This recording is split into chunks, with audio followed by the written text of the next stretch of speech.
Reading is a recursive process that consists of pre-reading, reading, and rereading. We call this process SQ3R+R, or survey, question, read, recite, review, and relate. In this presentation, we will review each of these terms and how the SQ3R+R process may be used to help guide our reading processes, as well as explications and analyses of texts. While the process is recursive, which means it can be applied repeatedly and recurs, a good place to start is with survey. The word survey means to take a comprehensive or detailed view, to inspect, or to examine. It's where we get the word surveillance, but no matter how you look at it, surveying is a means of collecting information, and that's exactly what surveying in the recursive reading process means. Surveying includes scanning the frame of a text, including the title, headings, introductions, conclusions, illustrations, front and back matter, and first and last sentences of paragraphs. Chances are you probably already do some of this when you quickly scan a text. When we read, we often scan for a book's most prominent points, the parts that easily stick out, and so logically these are its beginnings and ends, as well as non-textual matter, the stuff that doesn't fit. To start with then, your survey should give you a rough hypothesis about the text, its subject, the author's purpose, and intended audience. For instance, the multicolored simple geometric graphics of this presentation signal that it may be an educational product that we're looking at. Surveying doesn't stop with the text, however. You should also examine the knowledge, beliefs, and interests that you bring to the text at hand. Ask yourself, what experiences do you have that are relevant to the reading? What are your reasons for reading the text? And how will these reasons affect what you are looking for and recalling? Again, as a for instance, how you approach this presentation will be different from the way you walk into a theater or read the back of a cereal box. Being conscious of your reading practices will help you to navigate any text.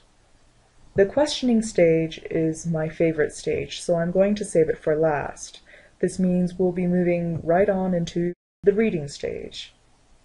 The reading stage is tricky. You should be doing more than glancing your eyes over a text as you read. Skimming like this is called passive reading. We often passively read when we're tired, and our eyes keep moving even though our minds have long since stopped paying attention. Taking notes is one smart way to initiate an active reading process. Handwriting triggers several neuropsychological processes and requires both the spatial and visual parts of the brain to work together, strengthening the process by which we form memories. It has been suggested that all attentive students, whether or not they take notes, remember roughly the same amount of material delivered in class. However, students who have taken notes remember key facts and concepts, whereas those who do not take notes often remember an odd assortment of ideas. In other words, when we write, we make active decisions about what is important and what is not. So you should be annotating as you read. Underline or highlight key terms and passages, write notes that address questions, explore associations and connections, and recount memories inspired by the reading. Argue with the text, support it, but put your annotations somewhere in writing. And yet still, be careful. If you highlight, underline, and mark everything, it will become difficult to locate important or relevant passages when they're needed. If you find yourself overmarking your text, begin creating a table of contents or index for yourself in the front or back of a book and pages. Also try to keep common annotations brief and consistent. For instance, use question marks for confusing sections, exclamation points for surprising sections, and ellipses for passages that leave you speechless. After you have read, you should recite. That is, summarize the text in your own words. Simply write a brief summary and check your comprehension and memory against the text. Recite as you read, recite when you finish, summarize the main idea, connect ideas to each other, rephrase the text into your own words. The benefit of all this is that it helps you to remember what you just read through repetition and association. All analysis begins with a summary of the text, and reciting helps with this. After all, it is impossible to think critically about the details of something of which you have no memory. The next stage sounds a lot like the previous. It's called review. But rather than summarize or paraphrase the text as you would in reciting, reviewing calls for a higher critical thinking skill, evaluation. In fact, one way you might remember the difference is by associating this stage with peer reviews, sessions where your colleagues read and evaluate your work. So when you review, you should be rereading passages you have marked, seeking answers to your questions, asking why the text is important, and challenging your previous conceptions or finding further support. The final R in the SQ3R+R process is relate. This stage asks you to make connections and associations with your own experiences and interests, your own writing, and other texts. Making such connections will help you to develop personal insights and conversations that bring a world of ideas and experiences together. This is not to say that you should discuss the text as if it is only important to you, or as if it speaks entirely for you. Instead, relating means experiencing and contributing yet another link in the vast network of information in which you are a relevant part. The one stage left to cover, questioning, should occur throughout your reading process. That is, before you begin reading, while you're reading, and after you've put the text down. They should be guided by your goals and what you want to know. For instance, a question that may be at the forefront of your mind while watching this presentation is, how do I use the SQ3R+R process to analyze a text?